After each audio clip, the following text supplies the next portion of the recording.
When the West imposed sanctions on Russia in 2022, the objective seemed simple: cripple Russia's economy, force a quick end to the Ukraine war, starve Moscow of resources. But 4 years later, something unexpected happened. Russia's economy grew. The sanctions didn't collapse Russia's economy the way Western leaders predicted. Yet beneath the surface growth numbers, Russia faces a dangerous economic trap. Economists are calling it the death zone. What that means and why it threatens not just Russia, but global economic stability. Let's break it down. First, let's understand what happened. In 2023-24, Russia reported growth rates above 4%. This seemed to prove that sanctions didn't work, that Russia could sustain itself through war.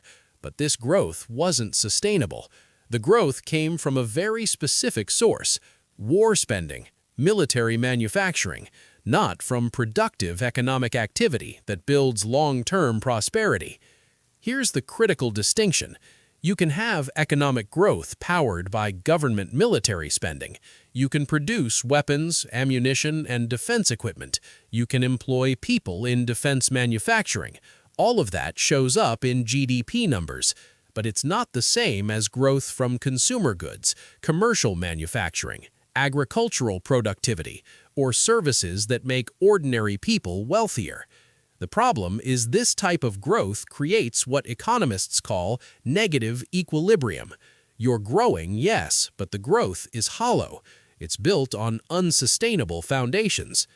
To understand how Russia got here, you need to understand what happened when sanctions hit. Russian elites had money parked overseas.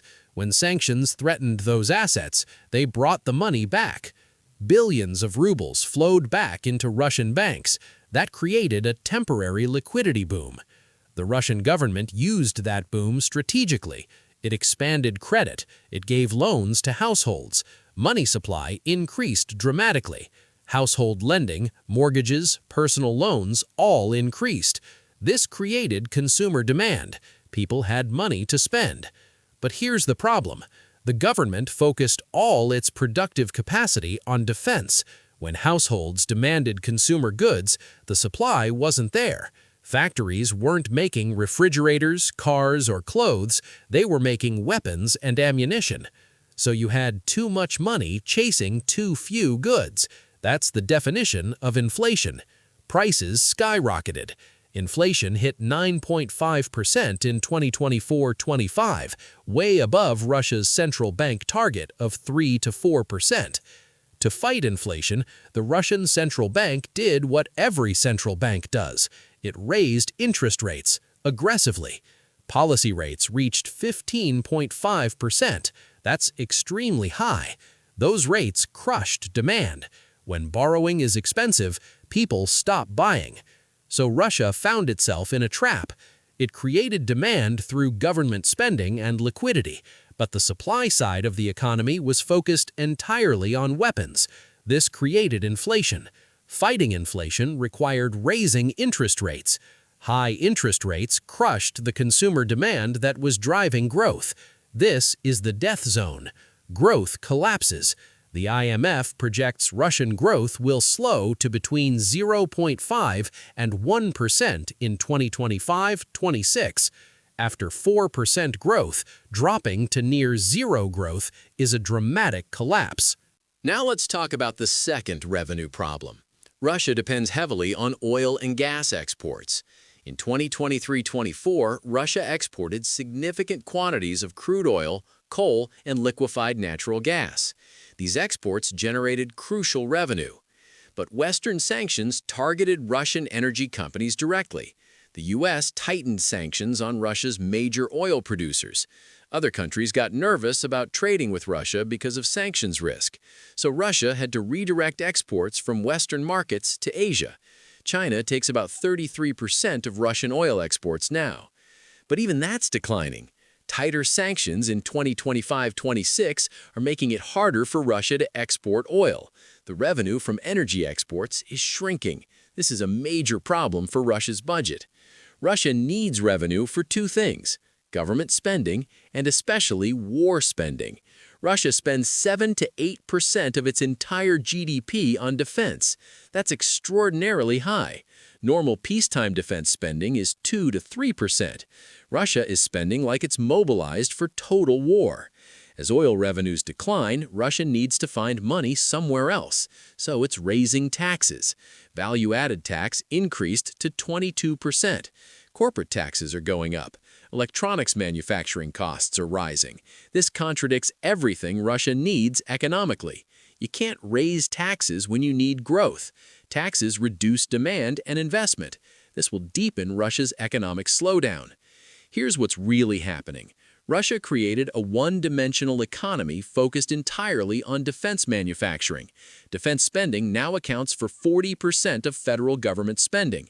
Defense manufacturing is driving whatever growth Russia has. Meanwhile, civilian manufacturing is shrinking. Consumer goods production is declining. Essential supply like food, electricity, consumer products aren't being produced adequately. This creates inflation because people have money but can't buy what they need. The damage goes deeper. Russia is losing talent. Young people are leaving. Skilled workers are emigrating. Russia faces a human capital crisis. The best and brightest don't want to live in an economy dedicated entirely to war.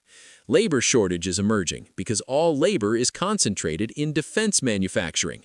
Other industries can't find workers. Wages are rising in defense, but productivity isn't increasing proportionally. An economy can't thrive when all resources feed a single industry. Russia also faces a long-term problem nobody talks about. Investment in productive assets has collapsed. Schools, hospitals, roads, factories for civilian goods. These need continuous investment for economic health, but all investment is going to weapons. Future Russian generations will inherit a decapitalized economy, an economy optimized for 2024 warfare, not future prosperity. On paper, Russia's numbers look okay. Growth rate exists. Manufacturing is growing. Revenues are coming in. But look deeper and there's a hidden disease. That growth comes from defense spending. That spending requires increasing war intensity. Inflation is built in. Interest rates are dangerously high. Oil revenues are declining. This is the death zone. It's a term from mountaineering. Mount Everest's death zone is above 26,000 feet. Oxygen is so thin that humans are literally dying. You can continue climbing, but you're sustained only by your body consuming itself. Eventually, you collapse. Russia's economy is like that. It's sustained by consuming itself. Military manufacturing cannibalizes other industries. Government spending is financed by higher taxes on a shrinking tax base. Growth is hollow because it doesn't come from increased productivity or living standards. What about the war? Why doesn't Russia just end it? Because both Russia and Ukraine are trapped. Ukraine depends entirely on Western military and financial aid. Russia has 4 years invested in this war. Neither can afford to appear defeated. So Russia calculates that if it holds out long enough, Ukraine will break first, that Western support will fade. Russia's argument is the death zone affects everyone. The West is suffering from sanctions too. Ukraine is destroyed. The global economy is disrupted. So everyone is in the death zone together. Eventually, everyone breaks. Russia just hopes it breaks last.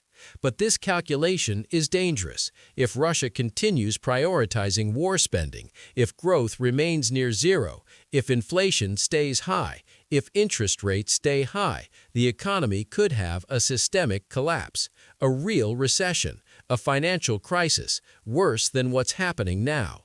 Russia could escape this trap if there were peace, if resources could be redirected to civilian economy, if exports could be normalized, if investment could return to productive industries. That's theoretically possible, but it requires ending the war, and Russia doesn't appear willing to do that. Why should Americans care? Because Russia is the world's 11th largest economy. If Russia collapses, it affects global supply chains. Energy prices could spike. Financial contagion could spread.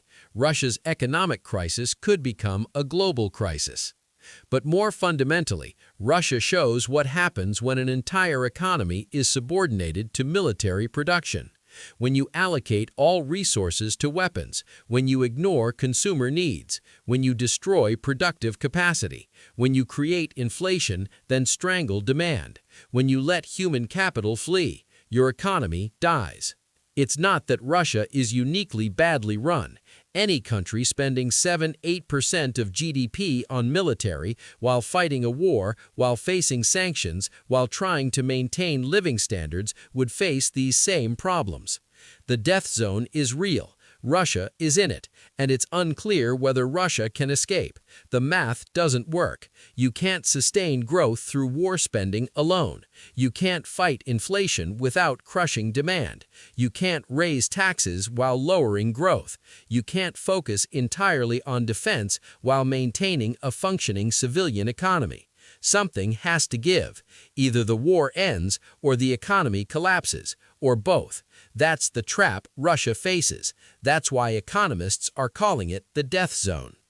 This matters because it shows the limits of military-driven economics, the limits of economic isolation through sanctions, the limits of war financing. Russia thought it could sustain itself through the Ukraine war indefinitely. The numbers suggest it can't, not without fundamental economic collapse. For Americans, the lesson is that economic strength requires balance. You need consumer demand. You need productive capacity. You need investment in future industries. You need to maintain human capital. You need exports. You need revenue sources beyond government spending.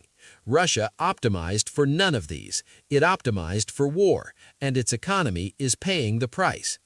If you found this economic analysis helpful and want to understand what's really happening with Russia's economy and the implications for global markets, please like and follow for more coverage of these critical geopolitical and economic issues.